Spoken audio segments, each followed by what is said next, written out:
You're watching BBC Learning Zone and Real Chinese, our 10-part beginner's guide to Mandarin. Part 8 now covers all aspects of travel and transport.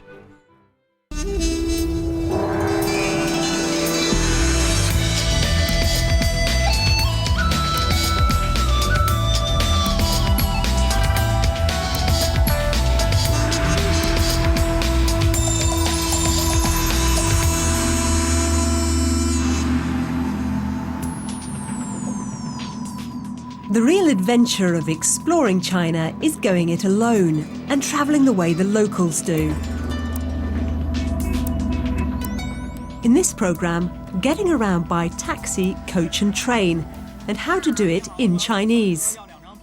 Plus a trip out to the Great Wall and beyond to the mountains, palaces and temples of Chengde. China is revolutionising its transport infrastructure, but despite a massive road-building programme, Beijing still suffers traffic gridlock at peak times. 汽车 Car. Buses are frequent but often crowded. 公共汽车 Public bus.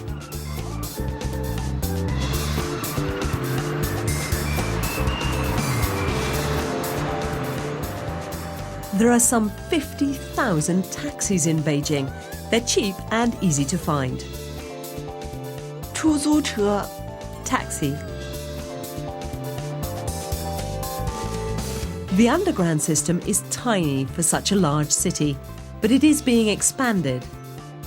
地铁 Underground.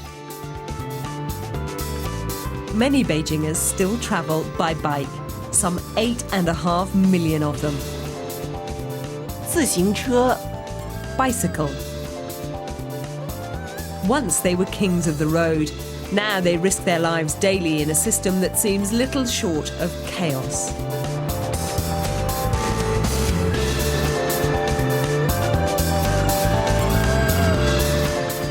If you want to flee the congestion and get away from the city, coaches like this are a good way to visit key sites. 车 Bus or coach. 这个车去长城吗 Does this coach go to the Great Wall? 长城 Great Wall. 我买2张票 I'll buy 2 tickets. 票 Ticket. 往返票 A return ticket.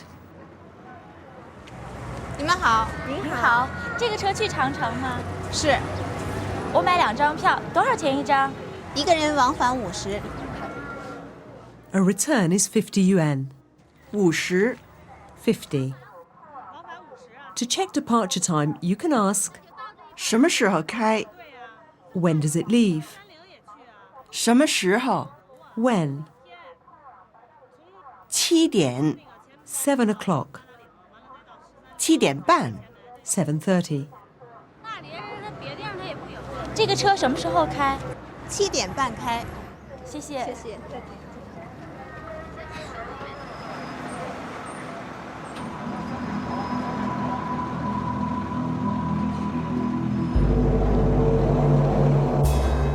The most enduring symbol of Chinese civilization, 长城 the Great Wall. The wall dates back over 2,000 years, but sections of it existed even before this. Linking them up into a single wall required the efforts of hundreds of thousands of forced labourers.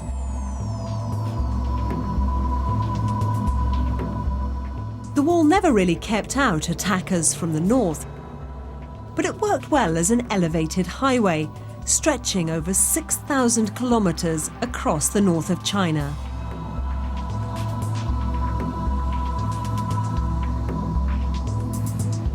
Its beacon towers were also a clever warning device, transmitting smoke signals back to Beijing when there were enemy movements. If the Great Wall symbolises China's past, Beijing's central station is all about the present. For 50 years, it's been the hub of the nation's gigantic railway network. 火车 Train, 火车站 train station. Times of trains and the train number are indicated on a board. It helps to know your destination in Chinese, of course. You can travel hard or soft class. 硬座 Hard seats, 软座 soft seats. To be sure of getting tickets, buy them in advance. 我要去承德 I want to go to Chengde. 要2张票 I want 2 tickets. 我要软座多少钱一张 I want soft class. How much is it each? 你好，你好，我要去承德，要2张票。你要买硬座还是软座？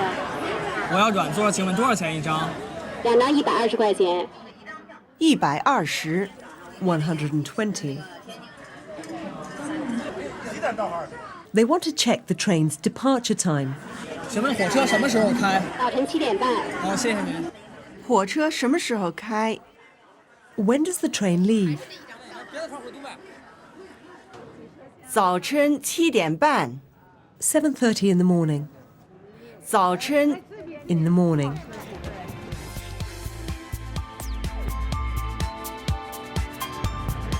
Most of today's travellers from Beijing to Chengde are going there to work 工作 or as a tourist. 旅游我去承德旅游。我到承德去工作。我去承德工作。 Travelling by train is a great way to observe life in China's countryside. In northern China, villages have always grown corn and sorghum. Now agriculture is improving, and as well as having a more varied diet, farmers can sell their produce to the city. The train winds at a leisurely pace to reach its destination 250 kilometres from Beijing. Chengde, a provincial town now fast developing as a tourist resort. The local government spent vast sums reviving the area's imperial history.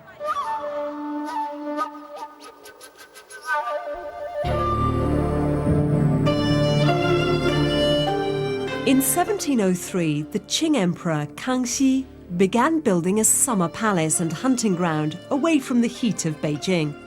The whole court would move in here for several months.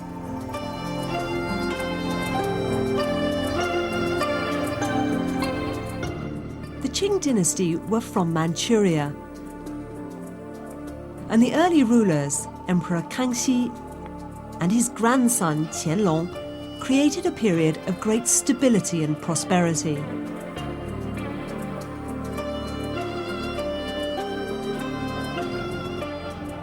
In the grounds of their palace, they designed lakes and architecture to imitate the delicate forms of southern Chinese landscapes. Hills and grassland were painstakingly transformed into pleasure gardens for the royal elite. The imperial resort performed a useful diplomatic role. Leaders from nearby Mongolia and from Tibet were invited to join in splendid hunting parties in the hills. To further impress their neighbours, the Qing emperors built a number of magnificent Lama Buddhist temples in the nearby foothills, several of them modelled on Tibetan originals. The largest of the temples was designed to resemble the Potala Palace in Lhasa. Built to mark Emperor Qianlong's 60th birthday, it's adorned by the 6 Buddhas of infinite longevity. Like all the temples in Chengde, it's undergone costly renovation since the damage caused during the Cultural Revolution of the 1960s and 70s.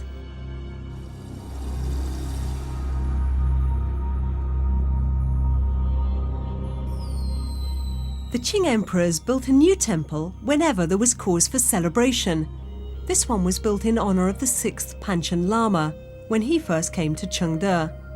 The gilded dragons are masterpieces of decoration and weigh a ton each. All the temples are a little way out of town, but an easy ride by taxi. This visitor wants to know how much it is to go to Puning Temple. 普宁寺 To address the driver, say, 师傅，师傅，去普宁寺多少钱？ 10块钱。好。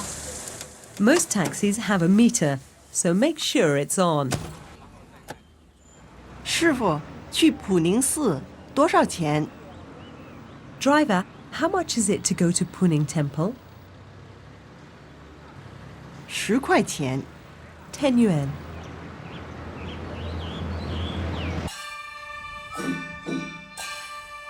Puning Si is a working temple with a community of 70 Lama Buddhist monks.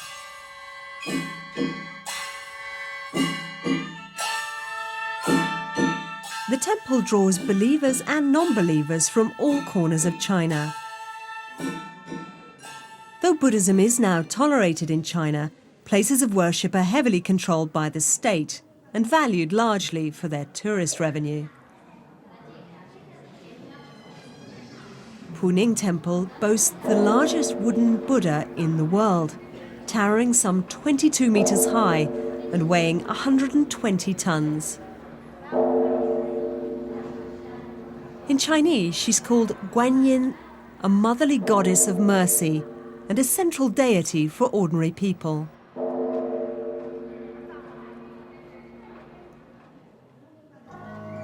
Buddhism originated in India in the 6th century BC, and despite periods of persecution, it gradually took hold in China, merging with existing beliefs to the extent that it now has a distinctly Chinese face. 佛教本身它就是博大精深的，它有哲学、伦理、科学、卫生、医药建筑、艺术等等，包含了很多，所以说它是深深的水乳交融在一起的。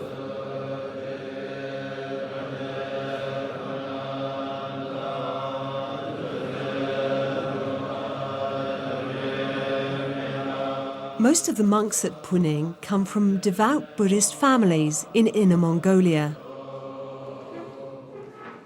They join the order when they're teenagers. 我刚来的时候真是不喜欢，因为吃的喝的都不喜欢。但承德吃的什么都甜，我们跟老家不一样。所以说那个刚来的时候也挺想家的，我经常也想家哭啊，这个那个都挺多也有。 但是到这来也慢慢就习惯了，前几年就不太那么习惯，现在也没事，习惯了。 Being a monk here is a world apart from anything they might have imagined, and that includes performing for tourists. Every day the monks reenact a Buddhist celebration. The ritual portrays man's quest for peace and tranquility in the face of life's perpetual struggle.